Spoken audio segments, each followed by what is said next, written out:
ఎన్టుడే news కి స్వాగతం. పోరాకుల సంఘం 50 వసంతాల ముగింపు సభను విజయవంతం చేయనుంటూ ఈ రోజు పలనాడు జిల్లా నరసరావుపేట ఎన్జీఓ హోంలో కరపత్రావిష్కరణ జరిగింది. ఈ కార్యక్రమంలో పౌర హక్కుల సంఘం ఉమ్మడి గుంటూరు సంయుక్త కార్యదర్శి శిఖరం చిన్న పీడిఎం నాయకులు వై వెంకటేశ్వరరావు, పీడిఎం జిల్లా కార్యదర్శి రామకృష్ణ, ప్రజా కళామండలి గుంటూరు జిల్లా కమిటీ మెంబర్ బెన్ని బాబు, పీడిఎం నాయకులు మస్తాన్, కృష్ణవేణి మరియు తదితరులు పాల్గొన్నారు.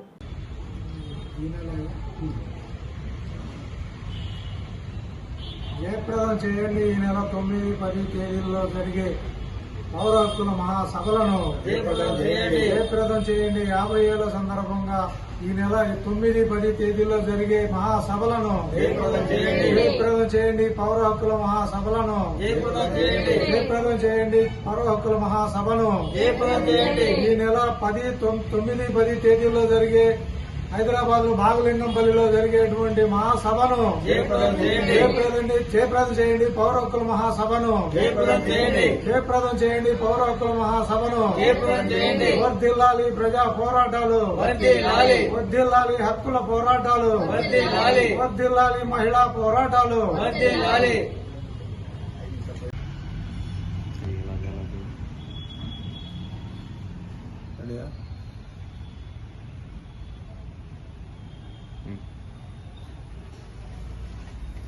పౌర హక్కుల సంఘం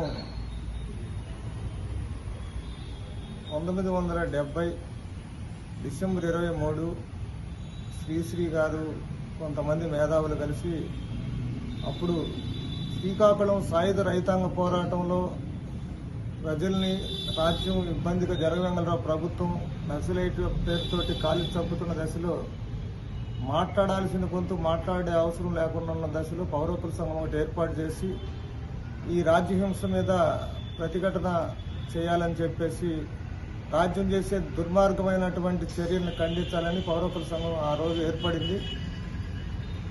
1970 డిసెంబర్ 23 నుంచి ఇప్పుడు పోయిన సంవత్సరం ఆంధ్రప్రదేశ్లో 50 సంవత్సరాల విజయవంత సభ ఇక్కడ జరపడం జరిగింది. ఇప్పుడు 50 వసంతాలు ముగింపు సభగా హైదరాబాద్లోని సుందరయ్య విజ్ఞాన కేంద్రంలో ఈ సభని ఏర్పాటు చేశారు. ఈ నెల 9, 10 తేదీల్లో ఈ సభని విజయవంతం చేయాలని, పౌరులు హక్కుగా జీవించే హక్కు, అతను స్వేచ్ఛ స్వాతంత్రాన్ని కోరుకునే హక్కుని రాజ్యం నిర్బంధిస్తున్న రూపంలో ఈ పౌర హక్కుల సంఘం సభ్యులు ఈ రాజ్యానికి వ్యతిరేకంగా ప్రశ్నించే తత్వమే పౌర హక్కుల సంఘంగా గుర్తించడం జరుగుతుంది. మరీ దుర్మార్గంగా ఈ నరహంతక నరేంద్ర మోడీ అచ్చోసిన ఆపుతెద్దులాగా అమిత్ షా ఈ ముస్లిములైనటువంటి వాళ్ళని ఈ దేశ పౌరులు కాదని చెప్పేసి ఎన్ఆర్సీ అనే ఒక చట్టాన్ని తీసుకొచ్చి వాళ్ళని విదేశీ పౌరుల్లాగా ఏ దేశానికి సంబంధించిన వాళ్ళు కాకుండా వాళ్ళని దుర్మార్గంగా పక్కన పెట్టేసి నిరాశనం చేయాలనేటువంటి ఆలోచనతో అమిత్ షా ఈ చట్టాన్ని తీసుకొస్తున్నాడు. బీజేపీకి బీ టీం లాగా ఆంధ్రప్రదేశ్లో కానీ తెలంగాణలో కానీ కొన్ని ప్రభుత్వాలు, ఇక్కడ మరి ముఖ్యంగా జగన్మోహన్ రెడ్డి అనే దుర్మార్గుడు, చంద్రబాబు అనే మోసగాడు, వీళ్ళందరూ కూడా వీళ్ళ వ్యక్తిగత స్వార్థం కోసం ప్రజలను మోసం చేస్తూ హిందూ మతోన్మాద ఫాసిజాన్ని ఏదైతే నడుపుతున్నారో వీళ్ళ కేసుల రీత్యా ఇక్కడున్నటువంటి దళితులు, ఆదివాసీలు, ముస్లింలపై దాడులు చేస్తున్నటువంటి ఉన్మాద బీజేపీ కొమ్ము కాస్తున్నటువంటి పరిస్థితి.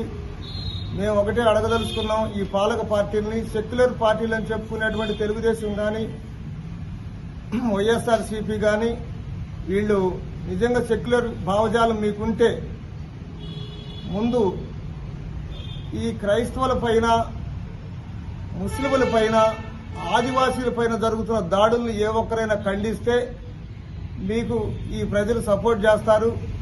మీరు సెక్యులర్ ముసుగులో ఈ దోపిడీ పాలక బూర్జువా హంతక మూకలైనటువంటి పాలకులు అమిత్ షా, మోడీల నాయకత్వాన్ని మీరు బలపరుస్తూ మీకున్న కొద్దిపాటి దొంగతనాలని బయటకు రాకుండా కప్పెట్టుకోవడం కోసం యావత్ ముస్లింలని, క్రైస్తవుల్ని మంట కలుపుతున్నారు మీరు.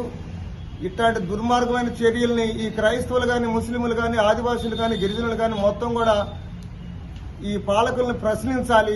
ముందు మా వైపు నుంచి మాకు రక్షణ ఏ విధంగా కల్పిస్తారో మేము వాడికే ఓటేస్తామనేటువంటి విధానం ఒకటి రావాలని చెప్పేసి ఈ ప్రజల్లో కూడా చైతన్యం తీసుకొచ్చే బాధ్యతని ఈ పౌర హక్కుల సంఘం కార్యకర్తలు, మిగతా ప్రజా సంఘాల కార్యకర్తలు క్యాంపెయిన్ రూపంలో ప్రజలను చైతన్యం చేయిస్తూ ఈ ముగింపు సభలను విజయవంతం చేయాలని నిర్ణయించుకుంటున్నాం.